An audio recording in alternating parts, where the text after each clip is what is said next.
Mariana. Olá, Assunção. Então nós hoje vamos falar um bocadinho de mercados de carbono, que é um tema que está muito na ordem do dia, até porque neste momento temos dois instrumentos legislativos, um da União Europeia e o outro de Portugal, que estão em fase de consulta pública. Já vamos falar um bocadinho melhor sobre isso, mas vale a pena, se calhar, falarmos um bocadinho do que é que são estes mercados de carbono, porque há a parte dos mercados regulados, que já existem há muito tempo, e há a parte dos mercados voluntários, que apesar de já existirem, estão agora no momento de dar o salto, digamos assim. Sim, sem dúvida, Assunção. Os mercados regulados, ou os chamados allowance markets, que são os mercados em que previamente é atribuído um budget por cada Estado-membro a uma determinada empresa ou uma atividade para Estamos a falar do mercado europeu, portanto... O mercado europeu, mas na verdade este mecanismo de cap and trade, um mecanismo de limite máximo e potencial de venda do remanescente, existe também como um California Scheme, na Califórnia, nos Estados Unidos da América também existe, e o mecanismo é muito semelhante. Basicamente é previamente atribuído pelos Estados-membros a determinadas atividades um budget ou um número de licenças de emissões, e os operadores utilizam essas licenças no âmbito da sua atividade e, caso não atinjam o cap, poderão fazer a venda do remanescente das licenças que não utilizarem a outros operadores ou que desenvolvam atividades semelhantes e que já tenham, por exemplo, chegado ao limite das suas emissões. Portanto, funciona como um mecanismo de incentivo para as atividades mais poluentes e, portanto, foram selecionadas e entram neste mecanismo regulado aquelas atividades, aqueles setores que foram considerados mais responsáveis e com uma fatia maior destas emissões de gases com efeito de estufa, e a ideia é tudo o que eles puderem não consumir de licenças ficam com valor que podem comercializar no chamado comércio europeu. Sim. De licença de emissões. Até porque, mesmo ao nível de Portugal, isto normalmente acontece por leilão, esta licitação de licenças, e o objetivo da União Europeia com a criação destes mercados era e continua a ser vir a diminuir progressivamente a quantidade de licenças disponíveis. Aliás, para a já está a diminuir. Por um lado está a aumentar o leque de atividades que estão sujeitas e abrangidas por este esquema e, por outro lado, está a diminuir o número de licenças disponíveis e, portanto, pressionando sempre a atividades cada vez com menos emissões e com uma redução significativa de emissões. Mas isso é uma coisa que existe, funciona, e o esquema europeu foi revisto e está ativo, e o valor do carbono aí é bastante elevado, mas nós estamos a falar agora de uma outra realidade que não se confunde com esta e que já existe também de forma informal no mercado, no sentido em que o mercado está a funcionar um pouco por todo o mundo, que é não nestes setores, não nestas áreas com estas obrigações e com este esquema legal, mas em todas as outras áreas as atividades terem interesse e quererem ou compensar, enfim, a sua pegada carbónica ou quererem até ativamente e no âmbito da sua responsabilidade com o social, com o ambiente, etc., poderem contribuir para a ação climática, e aqui há uma preocupação de poderem, de alguma maneira, ajudar a reduzir ou a remover o carbono que nós temos na atmosfera. Sem dúvida, Assunção. Até, e pegando no primeiro ponto que mencionou,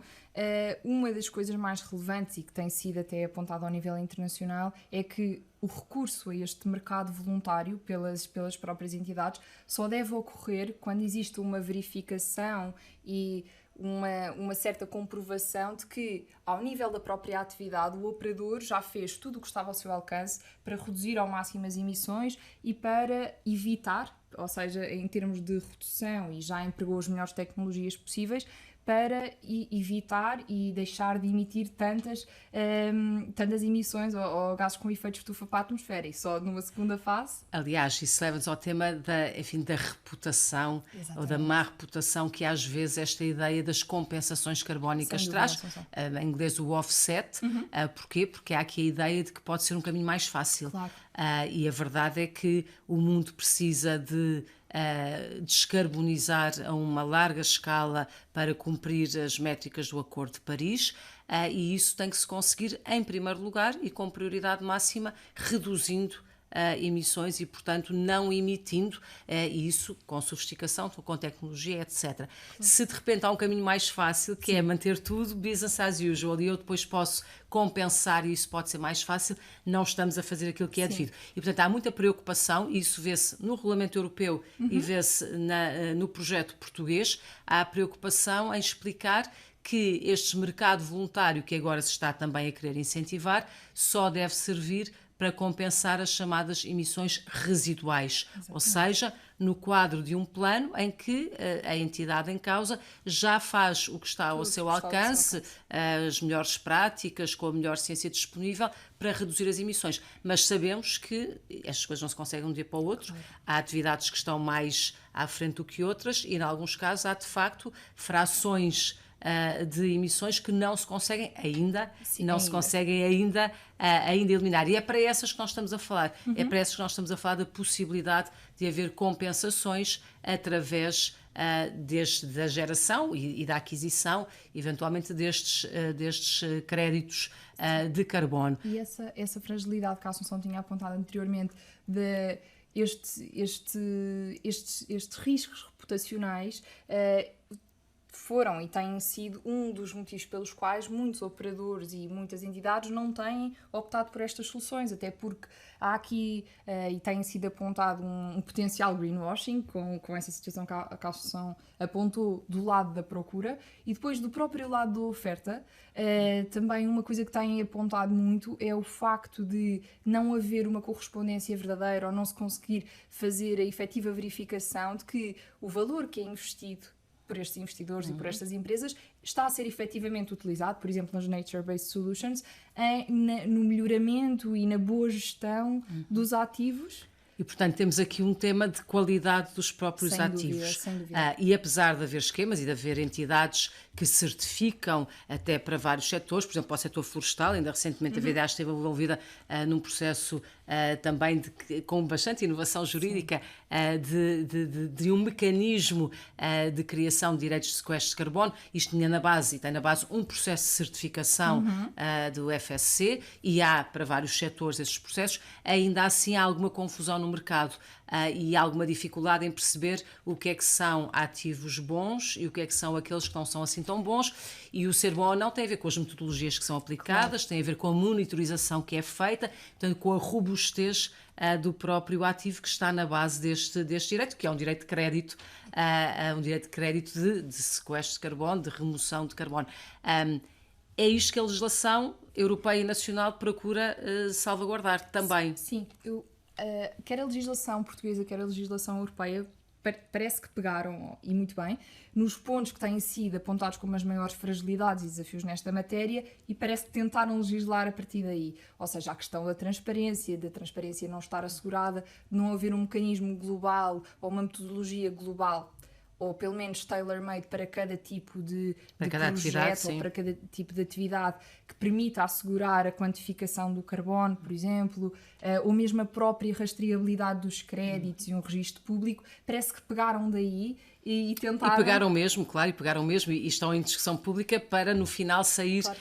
legislação que seja muito robusta. Claro que aquilo que nós conhecemos hoje ainda precisa de todos os anexos técnicos onde aparece a descrição da metodologia e, portanto, vai demorar algum tempo. Mas há uma preocupação muito clara,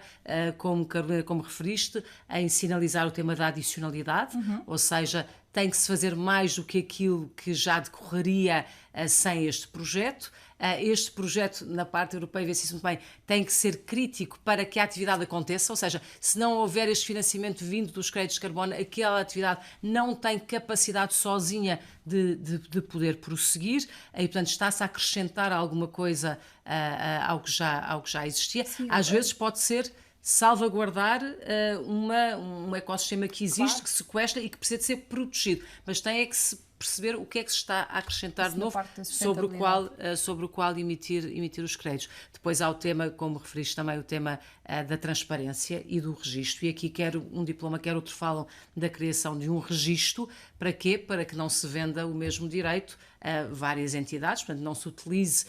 não haja aqui uma utilização, no fundo abusiva, do mesmo direito que de repente serve para beneficiar várias empresas, para pôr nos seus relatórios de sustentabilidade e esse aspecto é fundamental. A monitorização também é muito importante e, portanto, e o evitar que possa, uma vez sequestrado o carbono, que possam haver a libertação de emissões subsequentemente, e depois há ali mecanismos de garantia e de salvaguarda com bolsas previstas para isso com mesmo. Com a própria baseline, o cenário de referência que é previsto e a partir do qual será medido o tal benefício líquido do carbono que falam, o Net Carbon Benefit, mas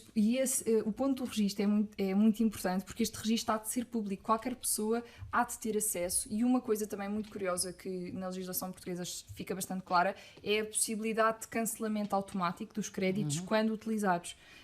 Que é precisamente para evitar o tema da dupla contagem. Double counting. Exatamente. Da dupla contagem do mesmo direito. Há outros aspectos que enfim, isto levava-nos aqui uma manhã inteira a conversar, mas temos aqui assim a preocupação de explicar só que nós não estamos apenas a falar de soluções de base natural, embora essas, enfim, nos sejam especialmente caras aqui à área de ambiente, mas a verdade é que quer no regulamento europeu se dá uma grande ênfase ao chamado carbon farming, e portanto o que tem a ver com a agricultura, com a floresta, também depois noutros domínios também se fala dos ecossistemas marinhos, quer na legislação portuguesa em preparação se diz claramente que a floresta será uma área prioritária de intervenção e portanto o que se espera é que as metodologias depois sejam aprovadas em primeira linha para a floresta, mas esperamos também possam vir a ser aprovadas para as culturas permanentes, para os prados biodiversos e para o mar, e sem dúvida o mar. Aliás, nós estivemos juntas há muito pouco tempo aqui em Lisboa no World Ocean Summit, e um dos grandes temas foi o sequestro de carbono e foi o financiamento, o Blue Finance, muito alicerçado no Blue Carbon, e sem dúvida que esse também é um tema que, aliás, também toca numa novidade recente, mais um instrumento internacional, o Tratado do Alto Mar, o BBNJ, que também quer proteger os ecossistemas marinhos e que certamente se vai cruzar com estes temas do carbono. Portanto, o que sinto é que nós estamos aqui num momento em que, resolvidos os problemas e as fragilidades que os mercados voluntários apresentam e que tem muito a ver com credibilidade, com robustez, com transparência, portanto, havendo metodologias claras, certificadas, que é isso que a legislação também procura agora fazer, e registro, nós temos tudo para que, de facto, haja aqui sim uma engrenagem, financiamento a vir para estas áreas e a ajudar a compensar também por esta via da remoção. No caso europeu fala-se apenas da remoção, no caso da legislação portuguesa fala-se da redução e do sequestro de carbono, mas enfim, todos estes mecanismos para nos ajudar a atingir as metas climáticas. Bem ambiciosas e bem ambiciosas e faremos necessárias. esse caminho todos juntos.